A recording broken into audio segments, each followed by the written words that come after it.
ಪ್ರೀತಿಯ ಸ್ಪರ್ಶವೇ ಸಂಗೀತ ಎಂದೆ ನಾನು, ಸ್ಪರ್ಶದ ಪ್ರೀತಿಯು ಸಂಗೀತ ಅಂದೆ ನೀನು.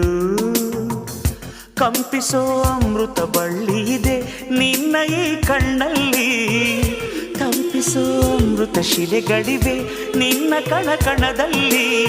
ತಾಜ ಮಹಲ ಕರಗಿಸಿ ಎರಕ ಹೊಯ್ದ ರೂಪಸಿ, ಹೊಗಳ ಮಾತುಗಳಲ್ಲವೇ ಅಲ್ಲ.